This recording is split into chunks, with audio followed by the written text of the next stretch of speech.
புனித ரமலான் வாழ்த்துக்களை நான் தெரிவித்துக் கொள்கின்றேன். ரமலானுக்கு நாம் வாழ்த்து சொல்வதை பார்த்தா பல பேருக்கு கோபம் வரும். அதை பற்றியெல்லாம் நமக்கு கவலை இல்லை. ரமலானுக்கு வாழ்த்து சொல்வது பல பேருக்கு கோபம் வருதுன்னா இன்னும் 100 முறை கூட மீண்டும் மீண்டும் ரமலான் வாழ்த்துக்களை நாங்கள் சொல்லிக்கொண்டே இருப்போம். ஐயப்பன் மாலைக்கு மாலை போட்டின்னா அந்த பூஜையில் கலந்துக்கிட்டினா நீ மதவாதி, விநாயகர் சதுர்த்தி ஊர்வலத்தில் கலந்துக்கிட்டினா நீ இந்துத்துவவாதி, ஆனால் நீ இஃப்தார் பார்ட்டியில் கலந்துக்கிட்டினா நீ மதசார்பற்ற அரசியல்வாதி, கிறிஸ்துமஸ் கேரோலில் கலந்துக்கிட்டினா நீ மதசார்பற்ற அரசியல்வாதி. புரியுதா? கிருஷ்ண ஜெயந்தி பூஜையில் கலந்துக்கிட்டு வெள்ளை சீடை சாப்பிட்டினா நீ மதவெறியன்.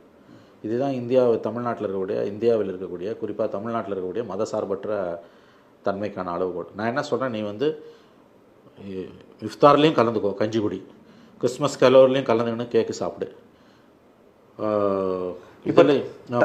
தைப்பூசத்துக்கும் போ, விநாயகர் சதுர்த்தியில் கலந்துக்கோ, கிருஷ்ண ஜெயந்தியில் வெள்ளை சீடை சாப்பிடு, ஐயப்பன் பூஜையில் கலந்துக்கோ, எல்லாத்துலேயும் கலந்துக்கோ. எல்லோரு மதங்களும் எங்கள் வழித்துணை.